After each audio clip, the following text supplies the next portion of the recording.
Welcome to episode 4 of In The Real Podcast. I'm your host, DJ, and this is Aces.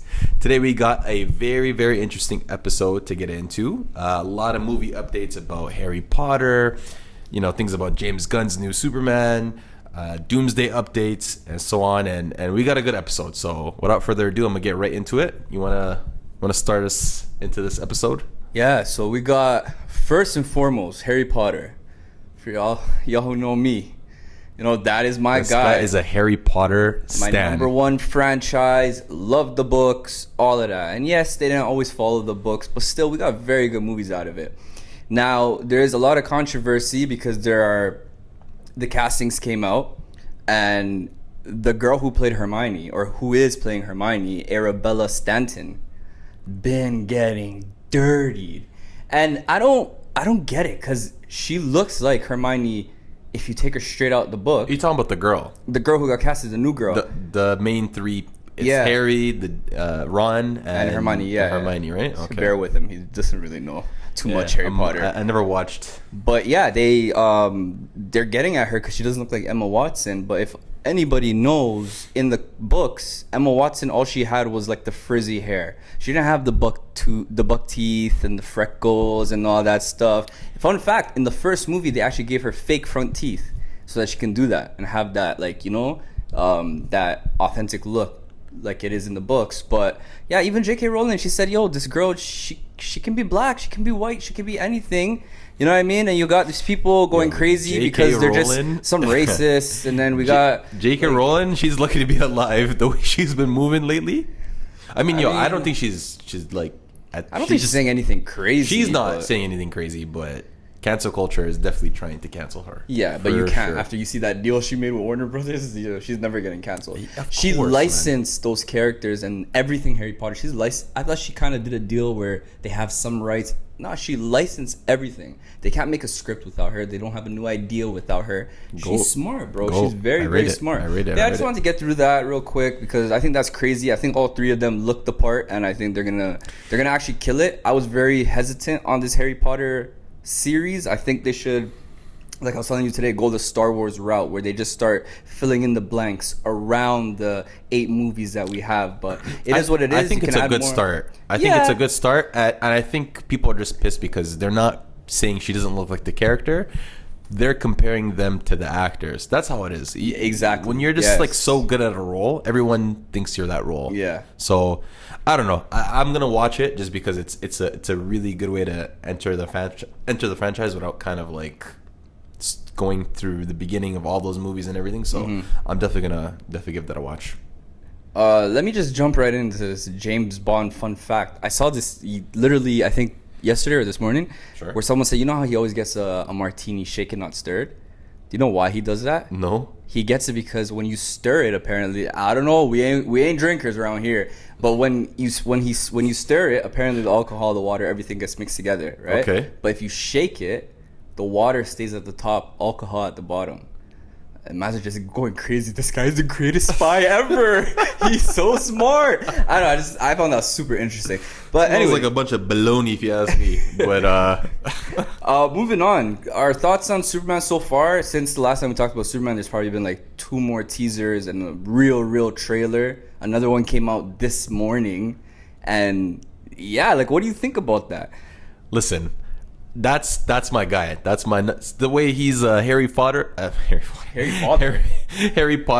Yeah. I'm a Superman fan. Everything Superman. All this stuff here, that's all us. But what I would say is, I'm like in the middle. I'm not overly excited, and I'm not excited. Just because I feel like the trailer and the look and the direction that they went with it so far, it's questionable, not because it's not good. It's just I just don't know where they're going with it. Between like the suit fitting, all the characters that they've included. This is the first Superman movie with other superheroes in the movie. Like, not like a team movie, but like his own individual movie where he has other powered characters, right? Yeah. And I don't know where they're going with it. And that's kind of a good thing because I feel like they're going to do something different, and it's gonna be really good or either really bad. So I'm looking forward to it. I think the trailers look good. I've warmed up to the suit. I think the suit looks good. Yeah. I think I'm more excited now to see it. It's just now I'm hopping on that whole. I'm kind of worried about the CGI because even the thing that came out this morning, the teaser, I texted you about it. I said, I don't know. The CGI is kind of when he knocked the guy's teeth out. I thought that was kind of a weird looking scene. These might be nitpicks. Like they might really sauce it up for when the movie comes out. But if that's and people go crazy, why are you talking about like certain CGI stuff? And granted, there are certain times where I don't think it's that deep. But for a Superman movie, it's gonna be CGI heavy. And for just the start of this DC universe, I think CGI should be like at the top of their list of what they get through. And funny enough, it was one of the better parts of the last universe. The CGI that we shall not name. Yeah.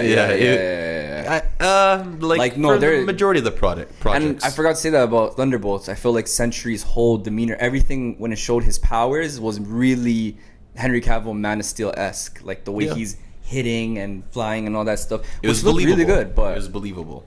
No, you're right. Zack Snyder's like that part we know didn't change. But what I wanted to say is James Gunn actually talked about what the definition of a metahuman is in this universe, okay?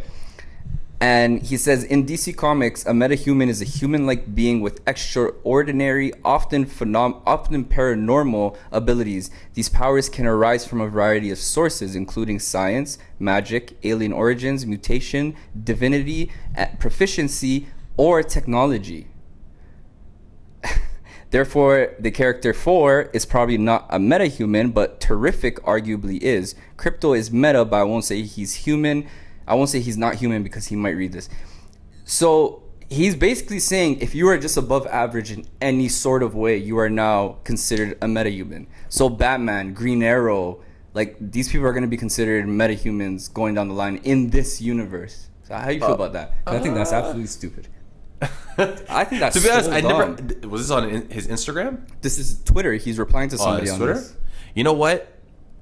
I don't know. I'm not gonna lie to you. I think that is kind of a stupid take because that's what kind of differentiates these characters. Like a Green Arrow is not a metahuman, and his whole philosophy of being human to keep things, I guess, to keep the metahumans in check.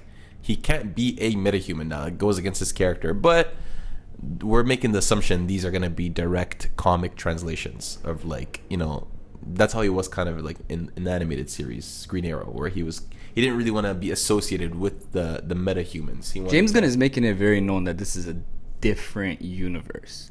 And I feel like he's doing that so he can have his James Gunn take on it. When I really thought this was going to be the start of like you know how Marvel heavily was inspired by the 616 universe? There's some stuff like Hawkeye and Nick Fury who are straight out the Ultimate Comics, but like I thought this was going to be the start of like the most comic accurate type of universe.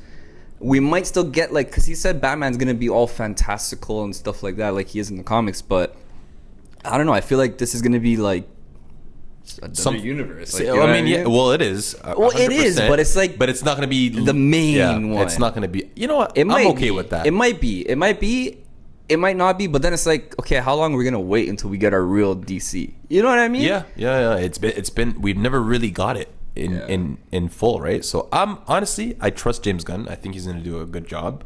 I think so far anything he's done besides maybe the Suicide Squad in the last universe, but I don't blame him for that. That's kind of walked into a shit show and you have to make it work with. And he made probably one of the best movies in that universe. Even though it wasn't the greatest movie, it wasn't bad in the sense of the movie structure. Yeah. It was just the content he was able to use.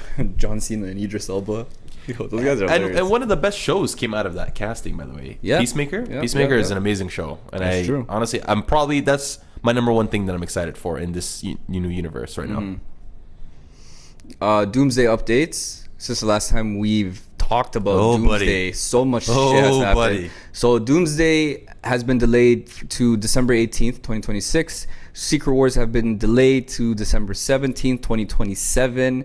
And apparently, allegedly, they delayed it to work around Tom Holland's schedule and to add just more story and to like fine tune it and all of that. Do you think they actually have a plan? Do you think these guys actually have a plan? Because this is messy, fam. You know what I was going to ask you? Do you think that those 2 dates were the original releases, the May dates? 100%, because every Avengers movie came out in May. Now, until next year, we're going to have a Star Wars movie coming out in the summer, and we're going to have an Avengers movie coming out in the winter, Christmas. It's supposed to be like swapped. Usually Star Wars Christmas. That's some competition, but I don't think they have anything to worry about. Do they have a plan? No. I think that they're doing a lot of this on the fly. Yeah. As you can see from Phase 5, right? That was the last...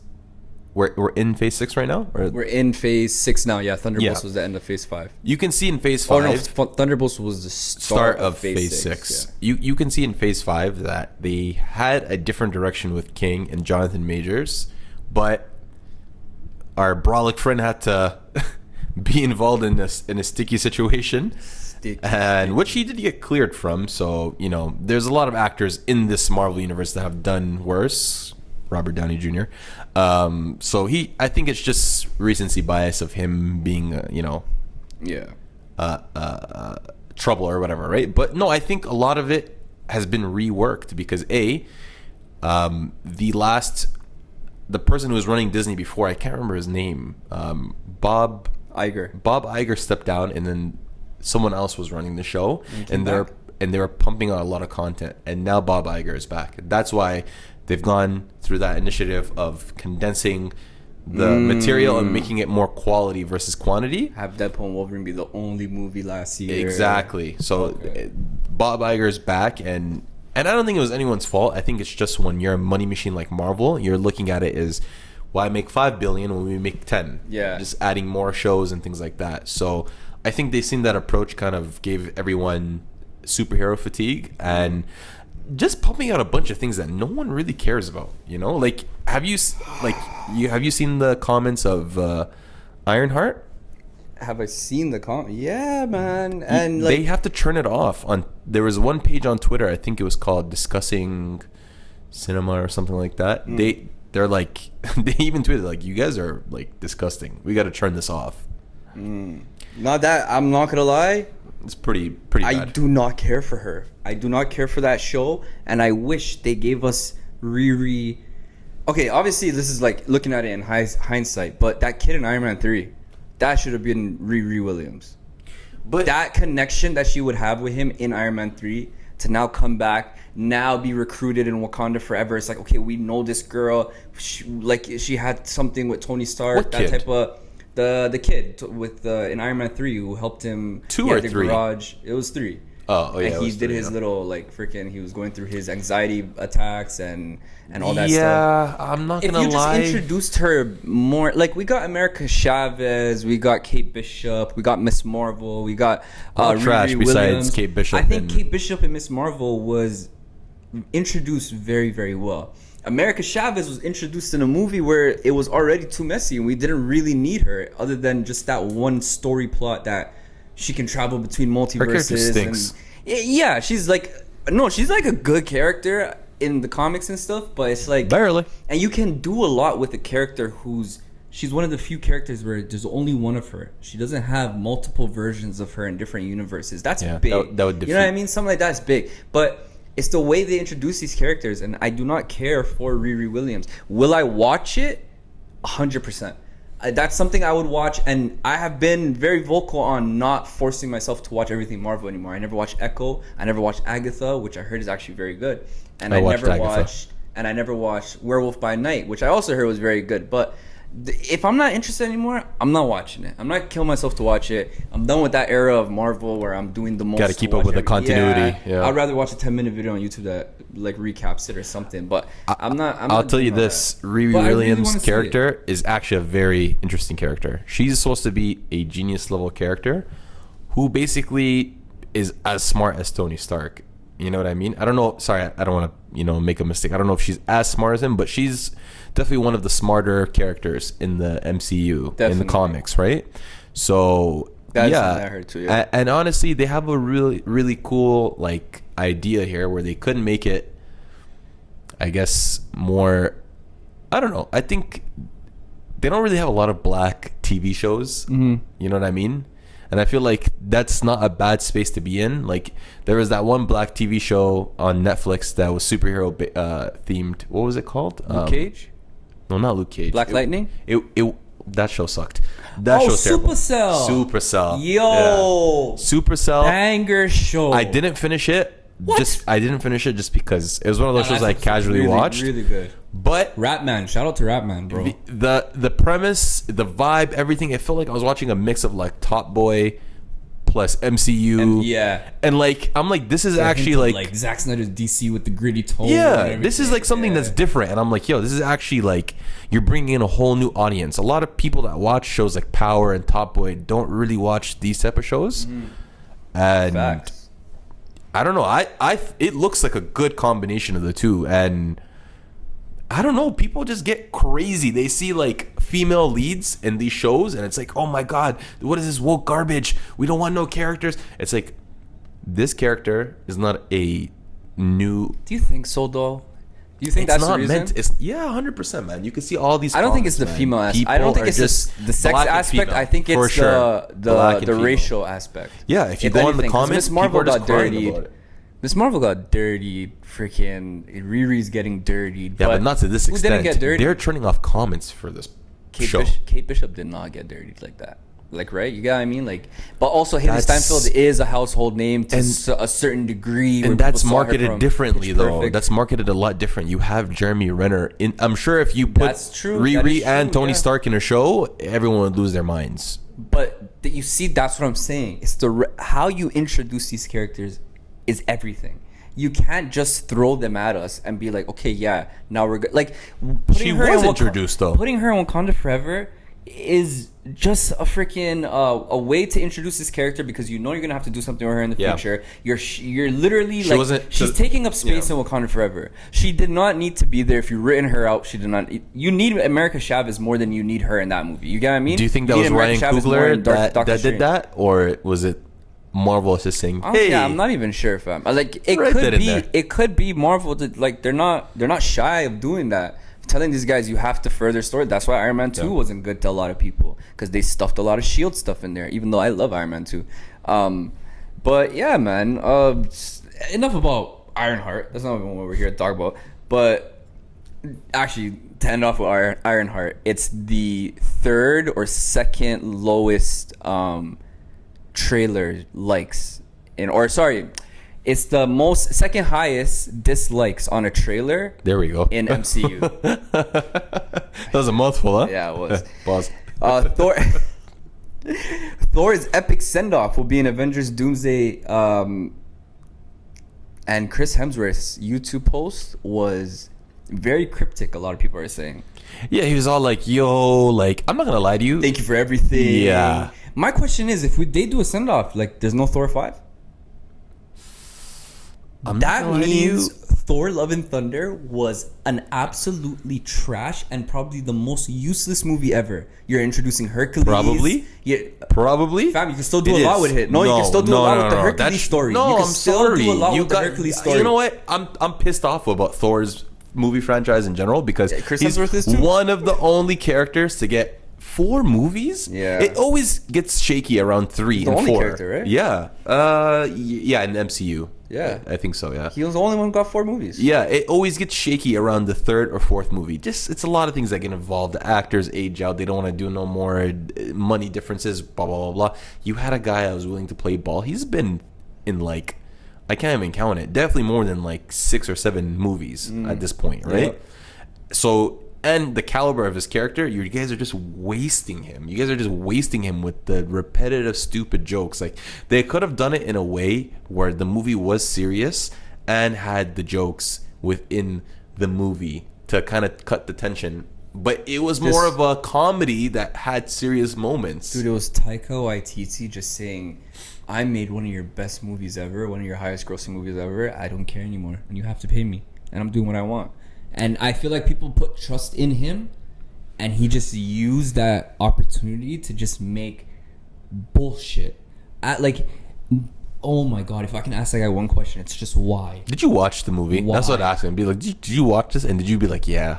Do you know, like, did you see that montage of the directors and writers after Phase 4 or after Phase 3, sorry, and them talking about, you see the people before Endgame and that whole era of Endgame, right? The first 10 years, and they're like, yeah, we're really taking inspiration from the comics and these storylines and these characters. They're so with the depth of these characters and all that. And you see the new people talk about Eternals and Shang-Chi and this and that. It's like, no, we didn't read source material.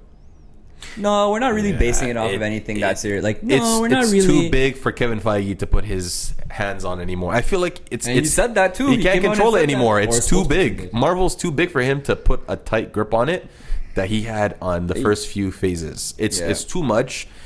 And look, I can bet you 99% of the people that played these roles, including even the non-MCU, they don't care. Like, they don't. It's why would they? Like. Do you think what's his name, Benedict Cumberbatch, knew about Doctor Strange before playing Doctor Strange? I could bet my life. Broski was sipping London and tea. I don't know. Some of these guys actually grew up with comics as well. Some of them. Like, for sure, like Tobey Maguire knew who Spider-Man was. You know, like that's a big one, right? You got to know the big ones like Spider-Man and Superman. Like, yeah, but like some of these other characters, like. I doubt it. There's some of these guys are excited. Like Mark Ruffalo, he's excited about the Hulk. You know, I seen a video about him, and they were asking, "Why don't you make another Hulk movie?" And he's like, "Well, Universal doesn't want to play nice, and they own the character for the movie rights." And I'm like, "Wow, this guy's actually like involved in like knowing what's going on, right?"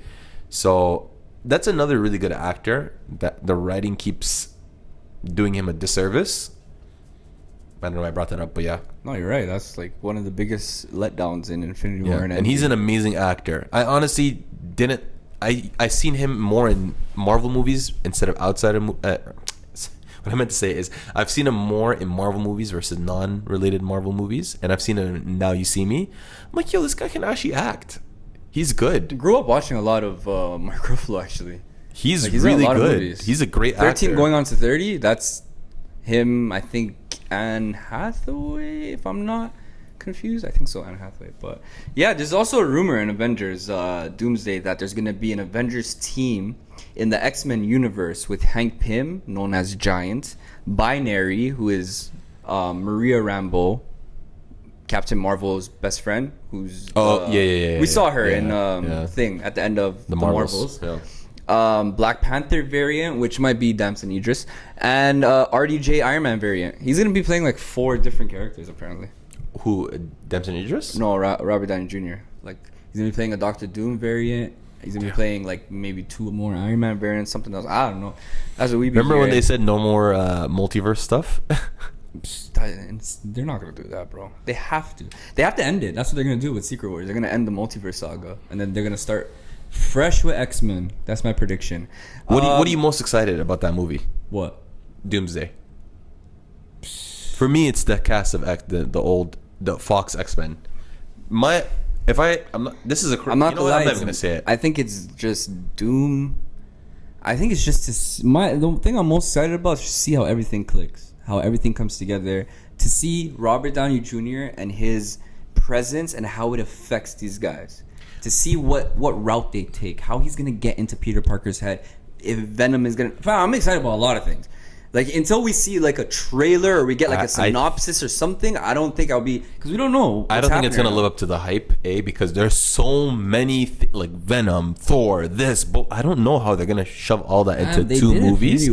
They did, and it is the Russo bros, so I'll give them the benefit of the doubt. But I just feel like it's at a point right now where it's like.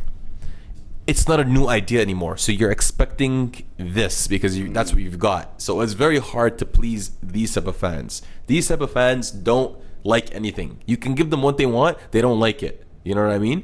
I don't think it's going to be a bad movie. I just think it's going to be extremely hard to please the masses or the you know, the nerdy fans. And I think too, like, yeah, there's a lot of characters that are going to be involved. How are they going to balance that? Because they just announced like 50 people on a chair, like between the old X-Men and the new Avengers and all these things. So, and one thing about Infinity War, which I always put Endgame over, and a lot of people might hate me for this, but if you asked me this question for Infinity War, my biggest thing would have been, I want to see Cap and Iron Man talk again. Ever since Civil War, the fall off, it's been what, 2 years or something. Like, I want to see these guys talk. You want to see them interact. Yeah. The fact that we never got that in Infinity War, I think that's one of the biggest reasons why I put like Endgame on top, because Endgame I went in with no expectations and boom. Infinity War I went in with kind of like less to none, because I'm like, okay, the only expectation I'm like, yo, they're gonna bring everyone back, but I thought it would be like at the end. I didn't know everybody's gonna come back for the last fight. Time travel was the only thing on Twitter that got spoiled. The time travel suits, the white suits, that's it. Other than that, I don't know what was going on. When they showed the trailer for Endgame, it was only literally the first like 10 minutes of the movie before they go and take off Thanos' head, right? So when it came to Endgame, yeah, I wasn't really so like, expectation was too high. I loved the fact that it was the original members back. Yeah. So that's why I was excited. Infinity War, on the other hand, I'm like, yo, everyone's broken up. They're going to all come together. They're going to get dubs probably. They're going to fight.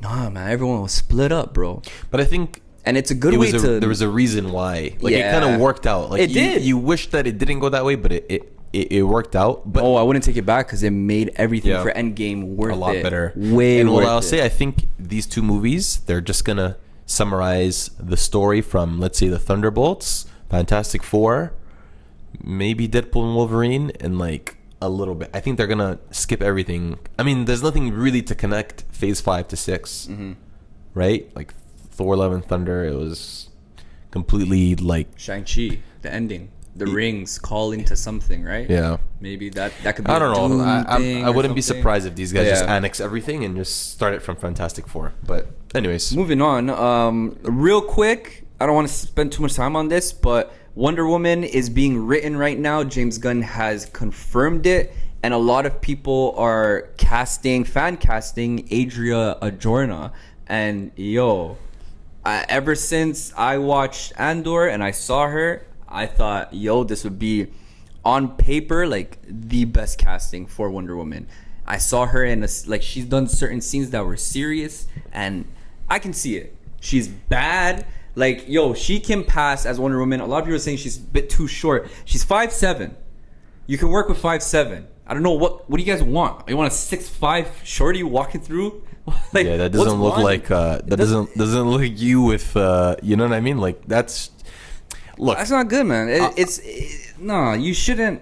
It's okay. It's not that deep. If that's the one thing we don't get for Wonder Woman, that she's freakishly tall, it's not that serious. If we got my paralyzed dog with a paper bag over its head with a Wonder Woman costume on, it would be better than Gal Gadot. Yeah, she was I don't know how. Craziest step up. This is like, we'll be lucky. Just give her the role. Don't even let her because the way, like, that's the one L I'm gonna give Zack Snyder. Actually, no, he can get a lot more than one L. But the way he unwillingly put that woman, or actually willingly, should I say, or willingly put that woman into our lives. She was absolutely not on the radar until Wonder Woman. And now she's all over the place. Yeah.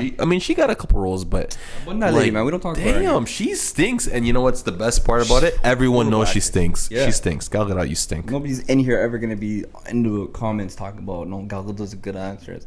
Get out of here, bro. All right, bro. Let's get into it, man.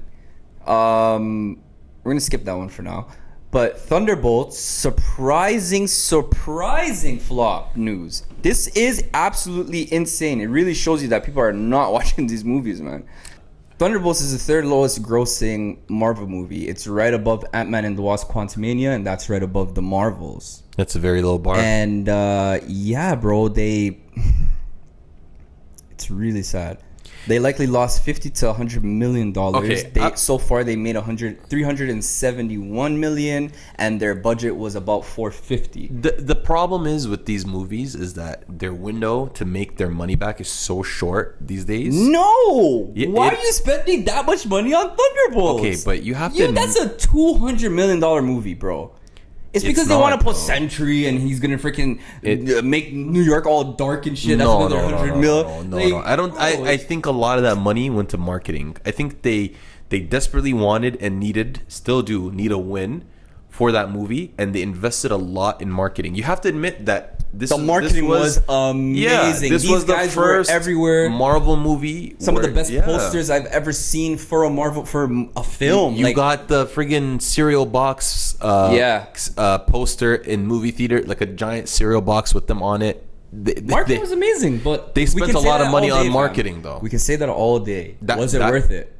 No. I mean, clearly not. It wasn't a good investment. But I don't look. I'll give you the reason why. I think, or cut the money you're spending on the movie and put more towards the marketing if that's what you wanted to do. But to spend, and like I'm throwing out, don't spend this, don't spend that. Like I run a studio, but you're spending like this is more than some other movies that we got. Like you know what I mean? And weren't like okay. But think about the movie in itself, though.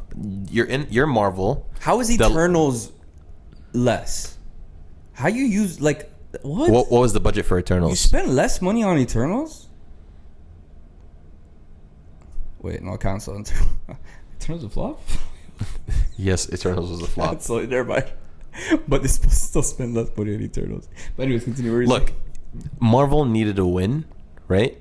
And they put together a pretty good film, but no, it wasn't a flop. I'm so sorry. Eternals $200 million for this budget, and it made $400. It's not a flop. That's not necessarily. It's not a win, but it's not really. It's not disastrous. Yeah, it's not disastrous. No, they did lose. They lost 50 to 100 mil. The budget isn't everything that the movie needs to recoup. The movie has to make 2 times or 3 times the budget for it to make money because of marketing. Marketing is like in all great products. Marketing is one of the biggest element that makes it successful, right? But this movie. You know what? This movie was only good and appealing for the people who are disappointed, not the casual fan. Because if, like you and I, we watch a lot of these things and we're like, man, Phase 5 was trash, right? So, because we're disappointed, this movie played on a lot of those elements, and it was like a rebound from those poor points in the other shows and movies.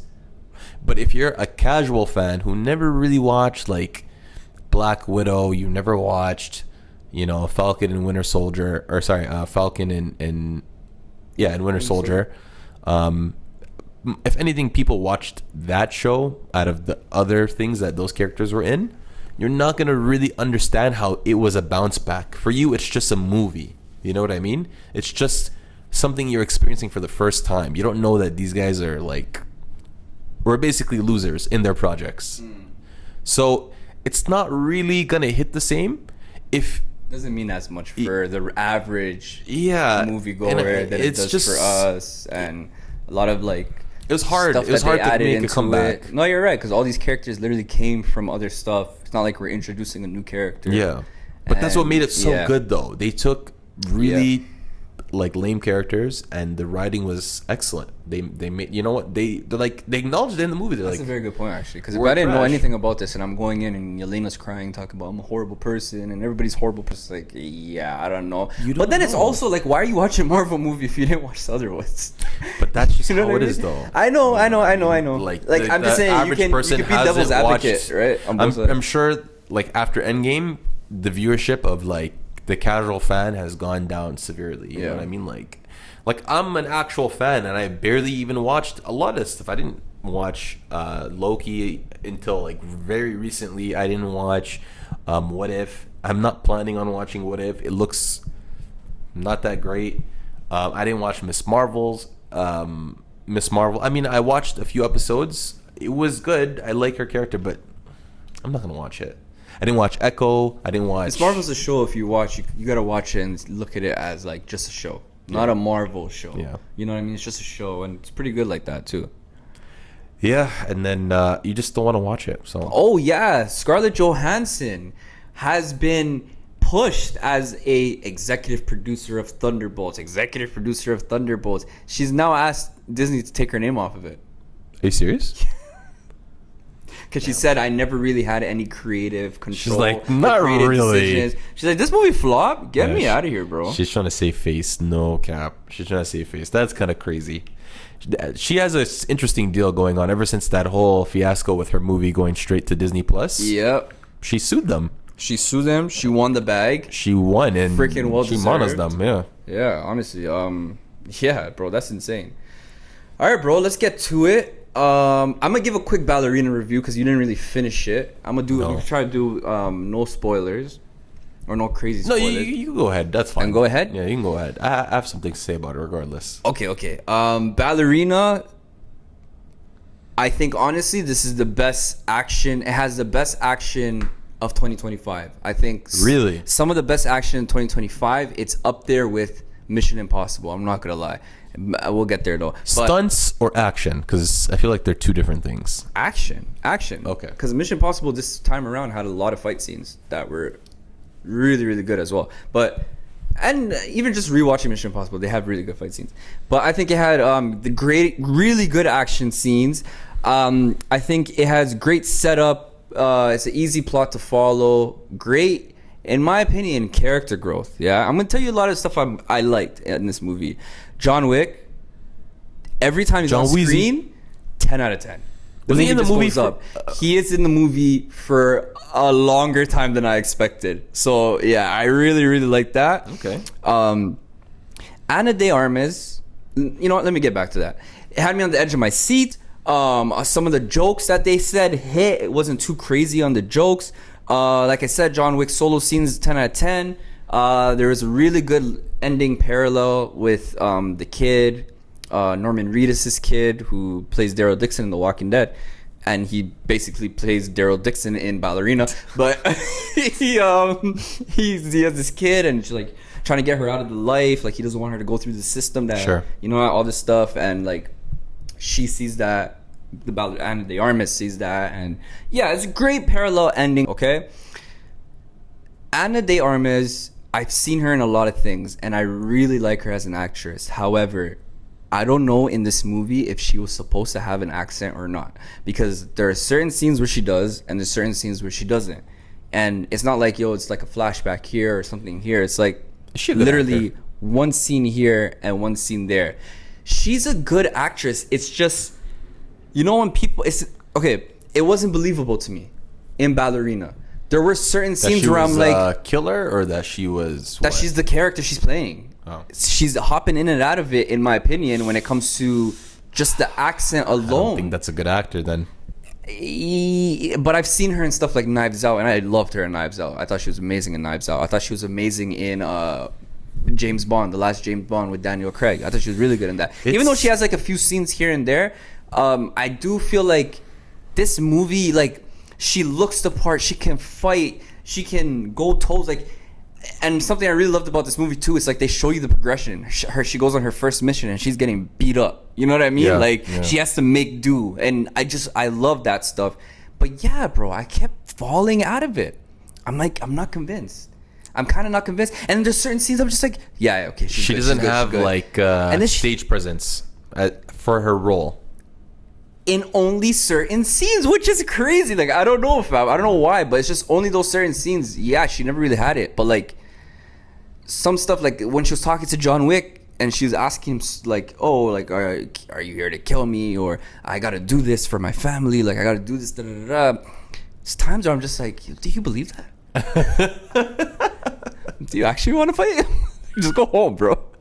But yeah, man, I don't know. From what you saw, I rated it.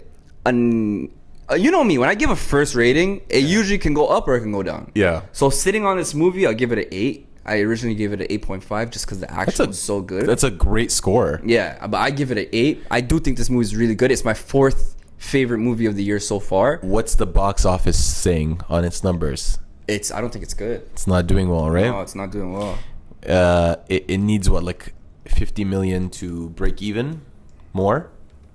And then between some of these new releases coming out, like How to Train Your Dragon and Lilo and Stitch being Hey, I'm watching that tomorrow, How to Train Your Dragon. Lilo and Stitch and Wi-Fi.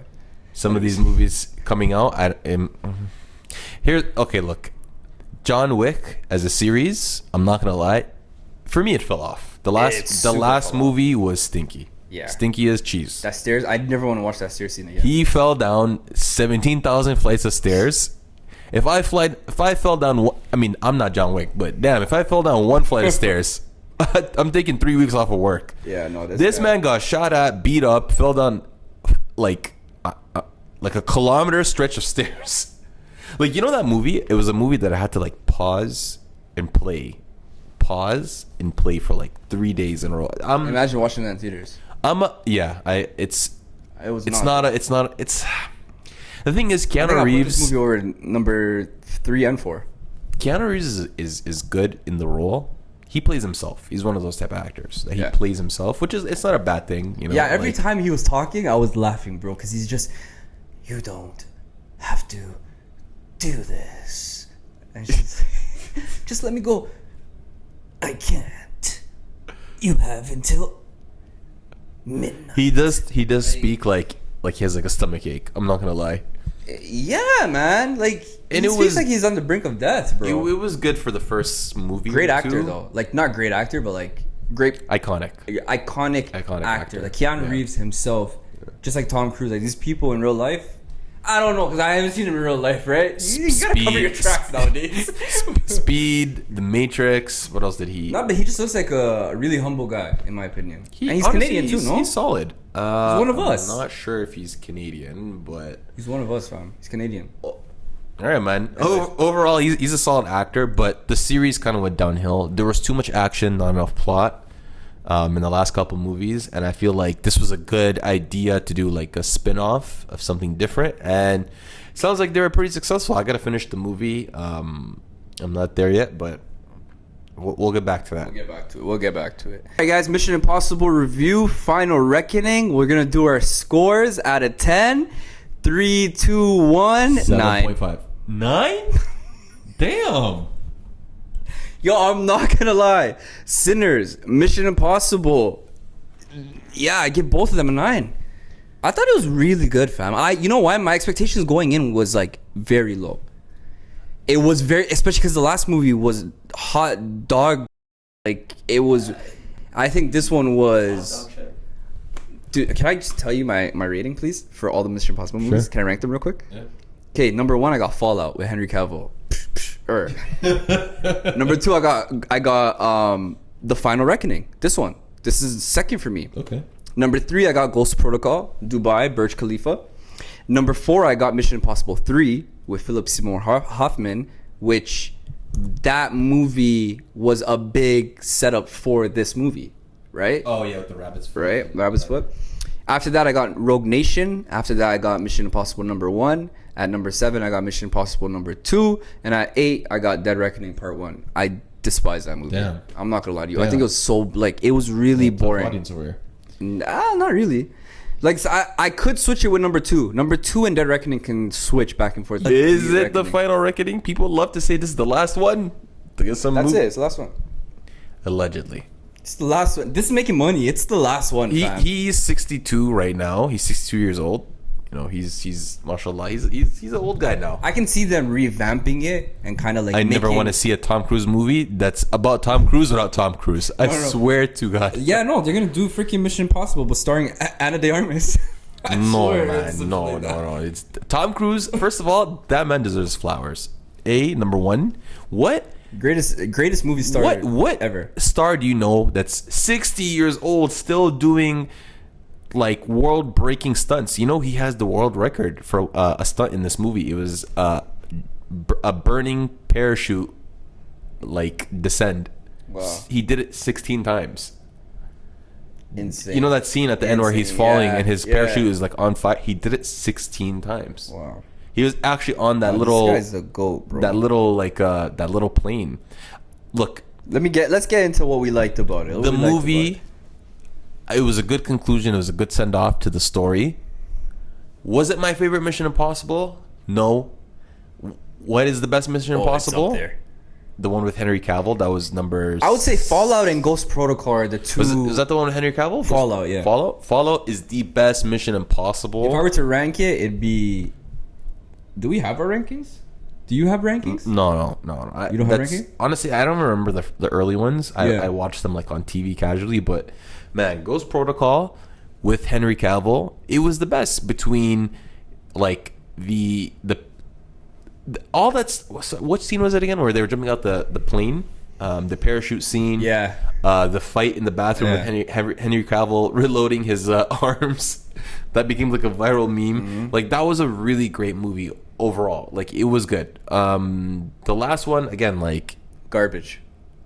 Final Reckoning? No, sorry. I thought you meant the last one. Dead Reckoning Part 1. Yeah, like I'm not gonna lie, this story overall, I wish they did something different.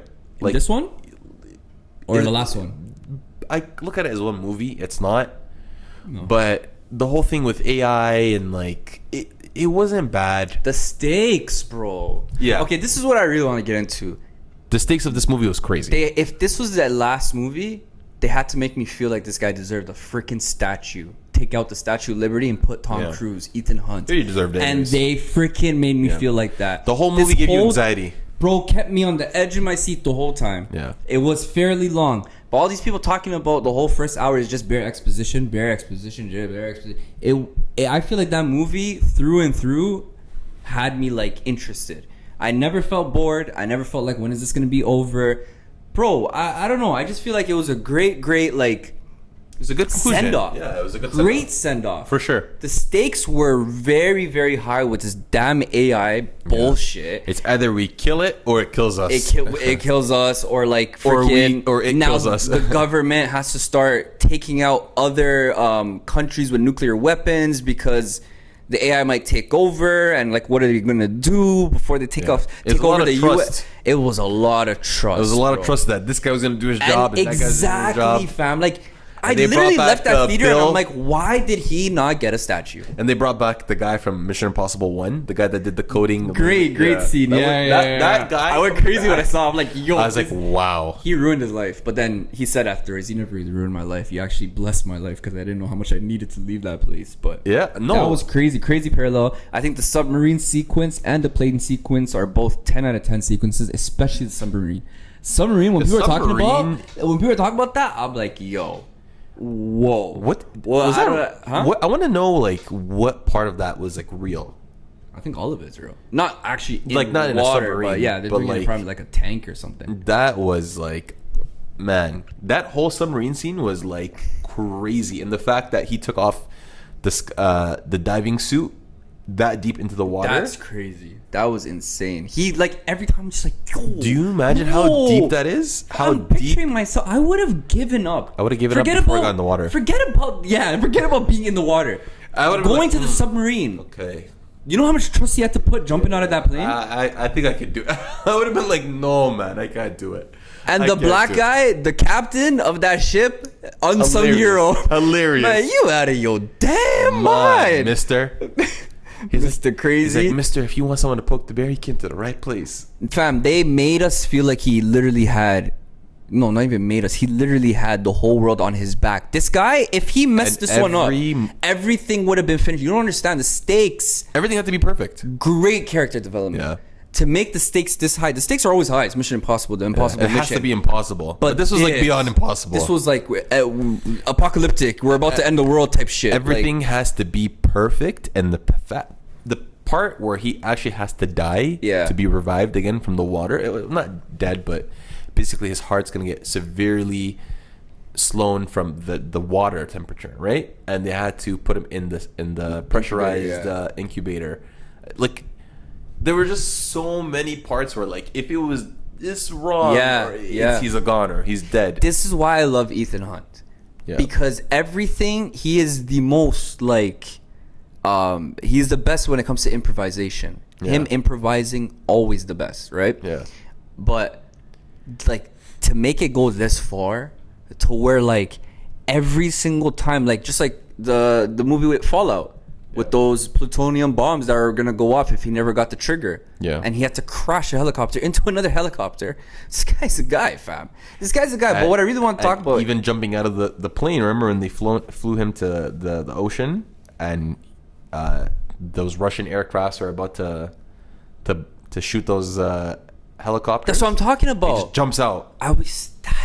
The amount of trust I would have been had. like, we should just go back home. Whatever. A lot of times I'm like, okay, but what if that never happened? Like, what if the Mandem didn't come? These things and stuff.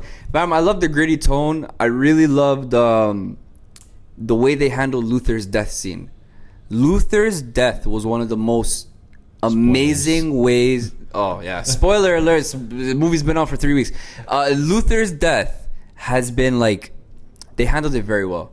Yeah. They never rushed it. It was like he still had purpose at the end. You know what I mean? He had to do something meaningful. Yeah. He had that last moment with Ethan Hunt. That recorded message on the at the end that played. Self-destruct. So they can't even like reactivate it again if they wanted to. Yeah, it was good. It was just, my only question is it really over? And what did they do with the AI? Like, yeah, I think it's really over. They killed it. Well, they didn't. They put it in a USB. Can they kill it? But I thought if they put it in the USB, it's now dead. I mean, it's saved. I don't know if it's dead. You know, I don't think it's saved, bro. I think they killed it when was like, you should use it to. No, they shut it down. Remember when she had 2 seconds to press that button? If she never captured it in the hard drive, it was 366 terabyte. And who has the hard drive? They gave it to Ethan Hunt at the end of the movie. And he gave it to the freaking guy. No, he didn't. He gave it to the guy who came in the helicopter. Remember, he took the thing from him? That wasn't the device. That was the pill. That was, I don't know what that, I can't remember what that was. But the yellow glowing hard drive was the AI. And what is it? Where is it now? All these movies could have been connected in one way or another. They're all the same thing. You know, Ethan Hunt has to do something that he doesn't want to do, or he's, being framed as a guy that's not who he is, or the magic is in Tom Cruise running, jumping off planes, doing some wild shit. This guy deserves a statue. The last 10, 20 years, he has, a lot of the stunts are the first of their kind, right? He's developed the suits, the technology, everything that's related to the stunts in these movies.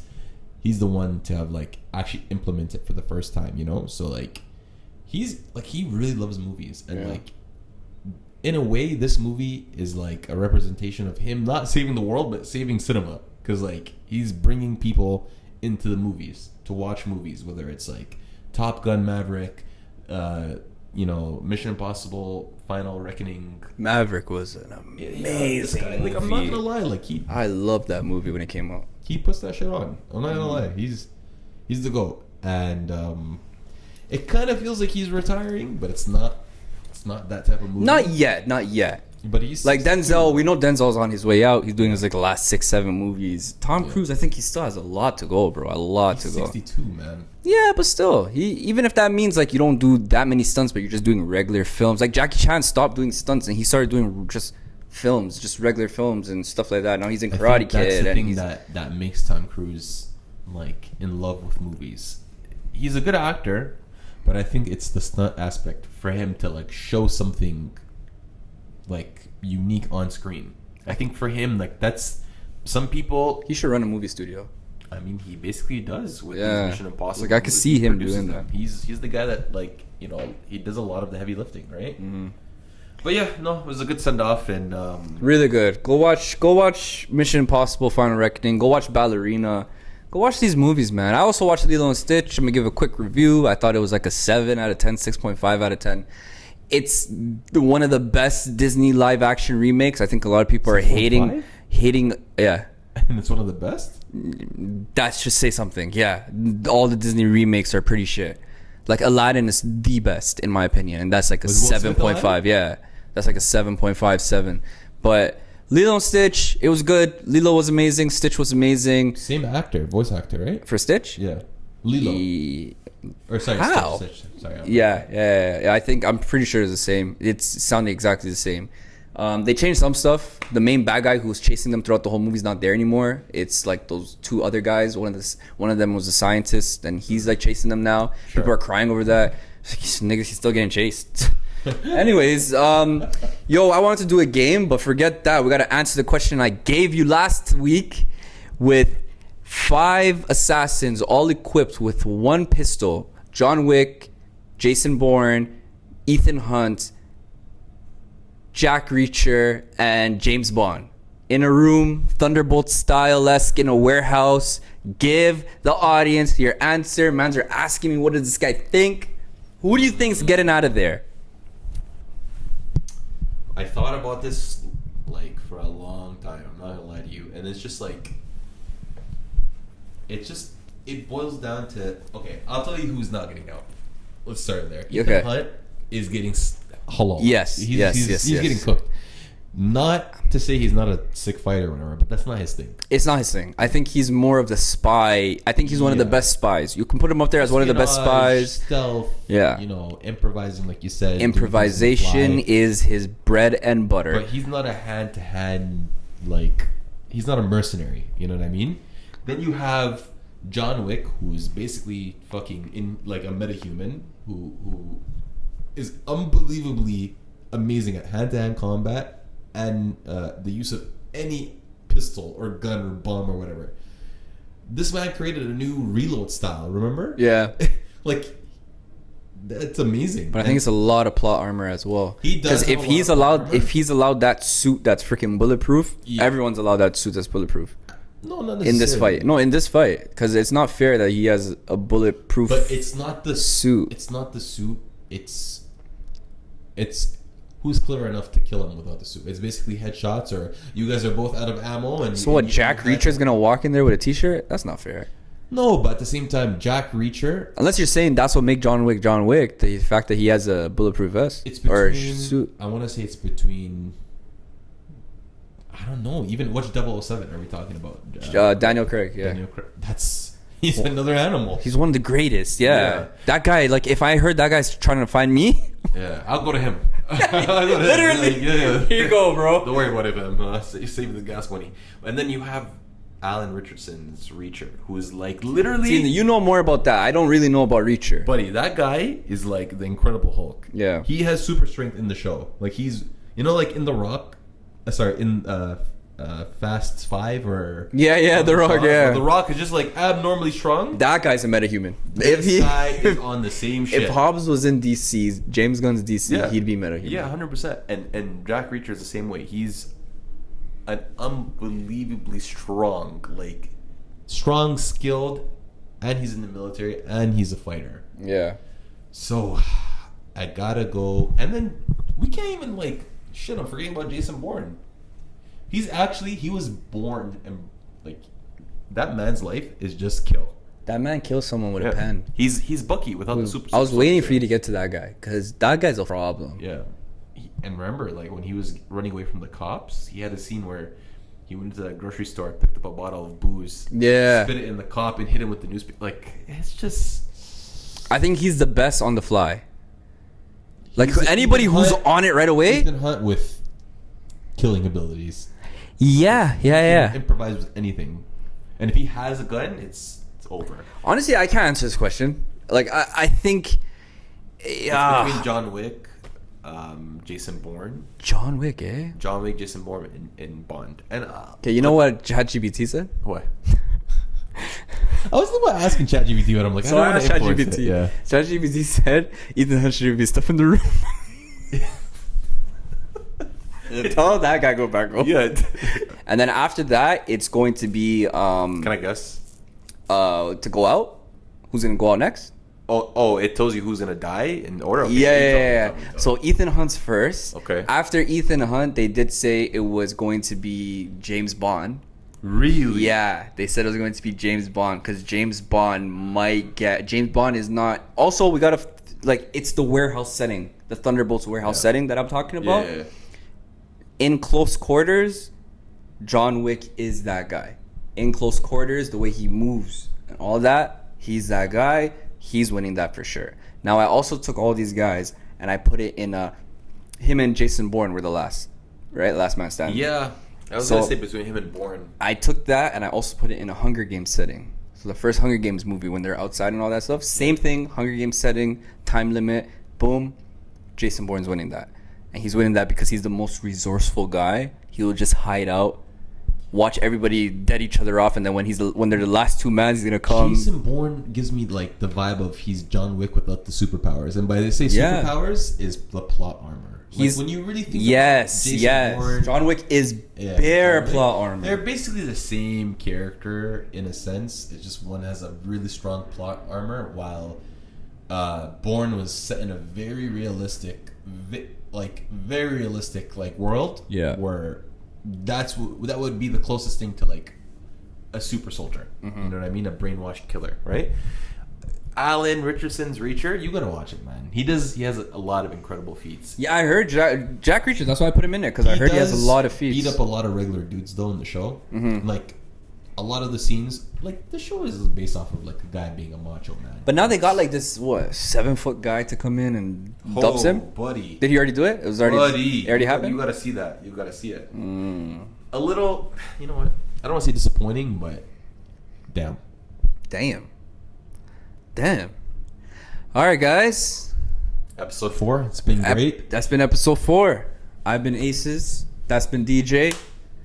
You know, like, comment, subscribe, do the ones, interact, guys. We see the videos are getting a lot of views. We need more likes. We need more interactions. I more see myself follows. Getting cooked on TikTok. Yeah. Why is it always me? Am I saying something? Yo, you know what I wanted to bring up? That whole thing about all the comments about Jeremy Renner, about what the hell, we all know Jeremy Renner. Like, I asked 5 different people, and yes, this is anecdotal evidence, right? It's not fact. But the casual person does not know Jeremy Renner's Everybody name. knows, bro. No, I get what you're saying. No, I get what you're saying. 100%. No, he is not Jeremy Renner isn't a household name. But if somebody sees that face, they're like, oh, okay. Know. He's like from what movies is he best known for? Buddy, Hawkeye. The Town, Hurt Locker. No, come on. Jeremy Renner. Jeremy Renner. Call him Hawkeye. Fam, Jeremy Renner and Scarlett Johansson were probably the two, and Mark Ruffalo. Video about Mission Impossible, and he's in one of those movies, and they refer to him as Hawkeye. But that's one person, fam. I know. It's not. It's. Dude, he won an Oscar for Hurt Locker. Yeah, and I don't think that's what he's best known. You know who he's like? That's like saying Anthony Mackie is just known for being Falcon. When you watch so much shit back then, fam, he was in 8 Mile. That's the first time I saw him. Yeah. He was in I think Loki. Anthony Mackie. After I started watching Marvel, and do this a lot with actors. After you start watching something, like you see them a lot more. Bro, how many times do I rewatch stuff? Anthony Mackie. Yeah. What the heck? He's in that movie with Justin Timberlake and Ben Affleck, Runner. And he just had like a 2-second cameo, and I'm like, what? Like I was rewatching. I was like, Runner. You never watched that? No, Ben Affleck and who? And Justin Timberlake. It's not bad still. He's doing like he runs drugs for him and stuff like that. It's pretty good. Ben Affleck's a sick character in that one. Really? Yeah.